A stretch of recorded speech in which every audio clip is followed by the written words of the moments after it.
இலக்கிய இயக்கத்தின் செயலாளர், இன்றைய ஒருங்கிணைப்பாளர் கவிவேந்தர் செந்தமிழ் சித்தன் அவர்களுக்கும், தமிழ் தொண்டர் ஆவை செல்லப்ப ரெட்டியார் அவர்களுக்கும், இந்த இடத்தை இன்னல்களை கடந்து எவ்வளவு கவலை வந்தாலும், அரசியல் கவலை வந்தாலும் அவற்றையெல்லாம் மறந்து நமக்கு வழங்குகின்ற ஐயா அரிமா புதுக்கன் அவர்களுக்கும், தடைகளை தாண்டி கிரிக்கெட் நடைபெற்றால் என்ன, நடைபெறவில்லை என்றால் என்ன, நமக்குத்தான் எல்லாம் போச்சே என்று இருக்காமல் இங்கே நிகழ்ச்சிக்கு வந்த உங்கள் அனைவருக்கும் என்னுடைய பணிவான வணக்கத்தை தெரிவித்துக் கொண்டு என்னுடைய சிறுகதையை படைக்கிறேன். எடுக்கப்படாத ரகசிய காப்பு. கதையின் தலைப்பு எடுக்கப்படாத ரகசிய காப்பு. மத்தியானம் 1 மணி. சாப்பிடலாம் என்று டிஃபன் பாக்ஸை எடுத்தார் கடித ஆசிரியர் மார்டின். அப்போது அந்த பள்ளியின் பியூன் மாணிக்கம் உள்ளே வந்தார்.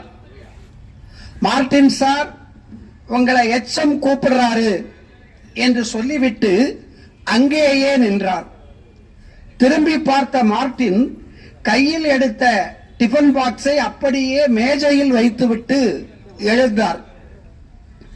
சாப்பிட்டுட்டு போங்க சார், அப்படி என்ன தலை போற அவசரம் என்றார் வரலாற்று ஆசிரியர் தங்கவேல். என்ன ஏதுன்னு உடனே போய் கேட்டுட்டு வந்து சாப்பிடுறேன் என்ற மார்டின் மாணிக்கத்தை தொடர்ந்து சென்றார். தலைமை ஆசிரியர் அறைக்கு வந்ததும் மார்டினுக்கு என்ன நடக்கப் போகிறது என்பது புரிந்துவிட்டது. நேற்று சாயங்காலம் மார்டினிடம் அடி வாங்கிய 12ஆம் வகுப்பு மாணவன் கணேஷ் நின்று கொண்டிருந்தான். அங்கே போடப்பட்டிருந்த நாற்காலியில் பஞ்சாயத்து தலைவர் உட்கார்ந்திருந்தார். அவர்தான் பெற்றோர் ஆசிரியர் கழகத்தின் தலைவர் மட்டுமல்லாமல் கணேஷின் தந்தையாரும். மார்டின் சார், நீங்க சாப்பிட உட்கார்ந்திருப்பீங்கன்னு எனக்கு தெரியும். நம்ம பஞ்சாயத்து தலைவர் வந்ததால உடனே கூப்பிட வேண்டியதாயிடுச்சு. பரவாயில்ல சார், நீங்க இந்த ஸ்கூலுக்கு தலைவர், உங்களுக்கு கீழே தான் நாங்க எல்லாரும் வேலை பார்க்கிறோம். நீங்க கூப்பிட்டா உடனே வரணும் சார், அதுதான் முறைன்னு எனக்கு தெரியும். உட்காருங்க என்று அருகில் கிடந்த நாற்காலியை காட்டினார் தலைமை ஆசிரியர். இல்ல சார், இருக்கட்டும் என்ற மார்டின் அமைதியாக நின்றார். நேற்று சாயங்காலம் இந்த கணேசன் நீங்க அடிச்சீங்களா? கால்ல வீங்கி போகுது என்றார் தலைமை ஆசிரியர். அடிச்சது உண்மைதான், ஆனா அவன் என்ன பண்ணான்னு சொல்றேன் சார். என்ன பண்ணி இருந்தாலும் நீங்க என்கிட்ட வந்து சொல்லி இருந்தா நான் நடவடிக்கை எடுத்திருப்பேன். என்ன நடந்ததுன்னு எனக்கு சொல்லாம நீங்களே அடிச்சிட்டீங்களே என்றார் தலைமை ஆசிரியர். கொஞ்ச நேரம் அமைதியாக நின்றார் மார்டின். சொல்லுங்க,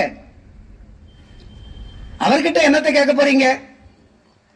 அவர் தான் அடிச்சதை ஒப்புக்கிட்டாரே, அப்புறம் என்ன? அவரை பத்தி டிஓக்கு கம்ப்ளைண்ட் எழுதுங்க என்றார் பஞ்சாயத்து தலைவர்.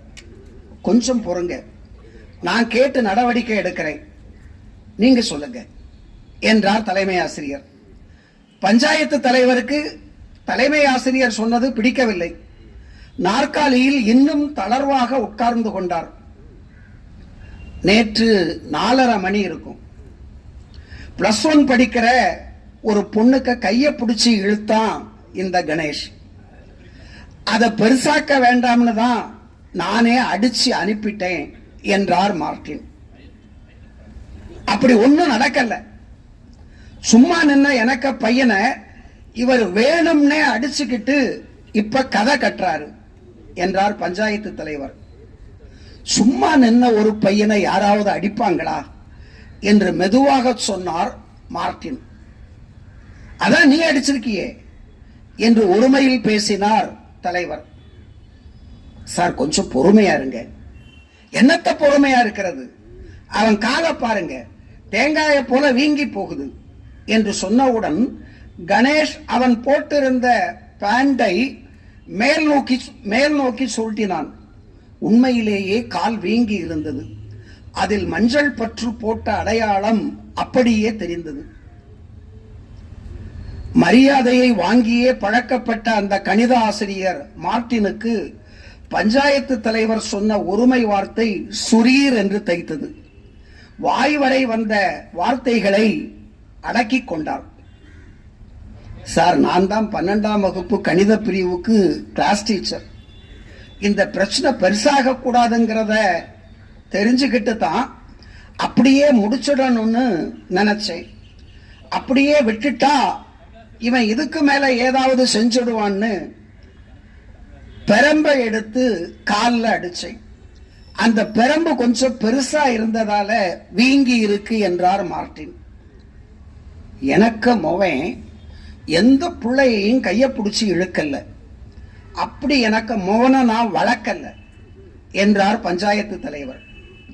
உங்க மகன் நல்லவன் தான் சார், அவனை யாரும் கெட்டவன் சொல்லல.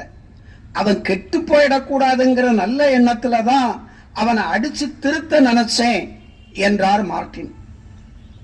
நீ அடிச்ச லட்சணம் தான் தெரியுதே. போன வாரம் நீ எனக்கு மோன கடைக்கு போக சொல்லி இருக்கிற, அதுக்கு அவன் முடியாதுன்னு சொல்லிட்டான். அந்த ஆத்திரத்துல யாரும் இல்லாத நேரத்துல அவனை நீ அடிச்சிருக்கிற. நான் யாரையும் கடைக்கு போக சொல்லல என்ற மார்ட்டின் கணேஷை திரும்பி பார்த்து, நான் உன்னை கடைக்கு போக சொன்னா என்று கேட்டார். கணேஷ் திகைத்து போய் நின்றான். அவனையே மிரட்டுற? நான் இருக்கிறப்பவே எனக்கு மோகனை இப்படி மிரட்டுறியே, நீ நிச்சயம் அடிச்சிருப்ப. சார், நீங்க நடவடிக்கை எடுக்கிறீங்களா இல்ல நான் பிரச்சனையை அரசாங்கத்துக்கு கொண்டு போட்டுமா என்று மிரட்டினார் தலைவர். உங்களுக்கு உங்க மகன் மேல இருக்கிற பாசத்துக்கு குறையாம நாங்களும் எங்க கிட்ட படிக்கிற பிள்ளைங்க கிட்ட பாசமாத்தான் இருக்கிறோம். எனக்கு மொவன் அப்படின்னு சொல்றீங்களே, உங்க பையனை எனக்கு பையனை போலத்தான் நானும் நினைக்கிறேன். அவனை மட்டும் இல்ல, இந்த பள்ளிக்கூடத்துல படிக்கிற எல்லாரையும் நான் அப்படித்தான் நினைக்கிறேன். உங்க பையன் எனக்கும் மகனை போலத்தான் என்றார் மார்ட்டின். மார்ட்டினை நிமிர்ந்து பார்த்தான் கணேஷ். அவன் கண்களை உருட்டி உருட்டி பார்த்தான். அவன் அடிபட்டதை அவனாக வீட்டில் சொல்லவில்லை. கால் வீங்கி இருப்பதை பார்த்து அவனது தாயார் தான் கேட்டார். கணக்கு சார் அடித்ததாக சொல்லிவிட்டான். இப்போது அங்கே நடக்கும் வாய் வார்த்தையை பார்த்த பிறகு கணேஷ் வருத்தப்பட தொடங்கினான். +1 படித்த பெண்ணின் கையை பிடித்து இழுத்த விவரத்தை இதற்கு மேல் சொன்னால் முதுகு பீந்து போய்விடும் என்னும் உண்மை தெரிந்ததால் குழப்பத்துடன் நின்றான். நீங்க ஒண்ணு எங்க பிள்ளைகளை உங்க பிள்ளைகளா நினைக்க வேண்டாம், ஒழுங்கா படிப்பு சொல்லி கொடுத்தா போதும் என்ற பஞ்சாயத்து தலைவர் தலைமை ஆசிரியரை திரும்பி பார்த்து, சார், நீங்க நடவடிக்கை எடுக்க மாட்டீங்க, நான் பார்த்துக்கிறேன் என்றார். நான் கேட்கிறேன் சார் என்ற தலைமை ஆசிரியர் மார்ட்டினை பார்த்து, கணேஷ் கையை பிடிச்சு இழுத்த பொண்ணு யாருன்னு சொல்லுங்க என்றார். மார்ட்டின் அமைதியாக நின்றார். சொல்லுங்க சார், அந்த பொண்ணுக்கு பேரை நீங்க சொன்னாதான் கணேஷ் தப்பு பண்ணனானா இல்லையான்னு தெரியும். இப்போதும் மார்ட்டின் அமைதியாக நின்றார். நீங்க கேட்கிறது வேஸ்ட் சார், அப்படி ஒன்னும் நடக்கல சார், இந்த மார்ட்டின் பொய் சொல்றான் சார் என்று கோபமாக எழுந்து கையை ஓங்கினார் பஞ்சாயத்து தலைவர். கணேஷ் ஓடி போய் தந்தையாரை தடுத்தான். உண்மையிலேயே மார்ட்டின் நல்லவர் என்பது அவனுக்கு தெரியும். அவன் இவன் என்று தன்னுடைய ஆசிரியரை பேசுவதையும் கையை ஓங்குவதையும் அவனால் தாங்க முடியவில்லை. அப்பா வாங்கப்பா, மற்ற பையங்க எல்லாம் இங்க வர்ற நேரம் என்றான் கணேஷ். டேய், நீ சும்மாடா, இந்த வாத்தியான நான் விடமாட்டேன். இருங்க இருங்க என்று தடுத்த தலைமை ஆசிரியர், சார், அந்த பொண்ணு யாருன்னு சொல்லுங்க சார், அப்பதான் நீங்க தப்ப முடியும், இல்லைன்னா உங்க மேலதான் தப்புன்னு முடியும் என்றார் தலைமை ஆசிரியர். தயங்கி தயங்கி சொல்ல தொடங்கினார் மார்ட்டின். சார் அந்த பொண்ணு இந்த பள்ளிக்கூடத்துல +1 படிக்கிற பொண்ணு. அந்த பொண்ணுக்கு பேரை இந்த பிரச்சனையில கொண்டு வந்தா அது பெருசாகும். அந்த பொண்ணுக்கு மானம் என்ன ஆகும் என்றபடி கண் கலங்கினார் மார்ட்டின். சார் இவன் பொய்யன் சார், நடிக்கிறான் சார், இவன் பொய்யன் சார், நடிக்கிறான் சார் என்று மீண்டும் சொன்னார் பஞ்சாயத்து தலைவர்.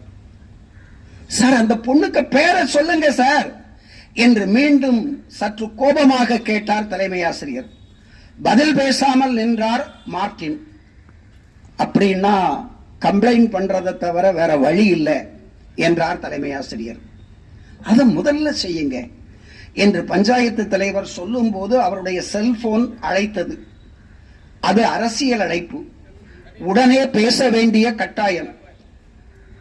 உங்களை நம்பித்தான் நான் புறப்படுறேன். இந்த கணக்கு வாத்தியார் மேல நீங்க கம்ப்ளைண்ட் பண்ணித்தான் ஆகணும். கணக்கு வாத்தியார் இருக்காரா போயிட்டாரா?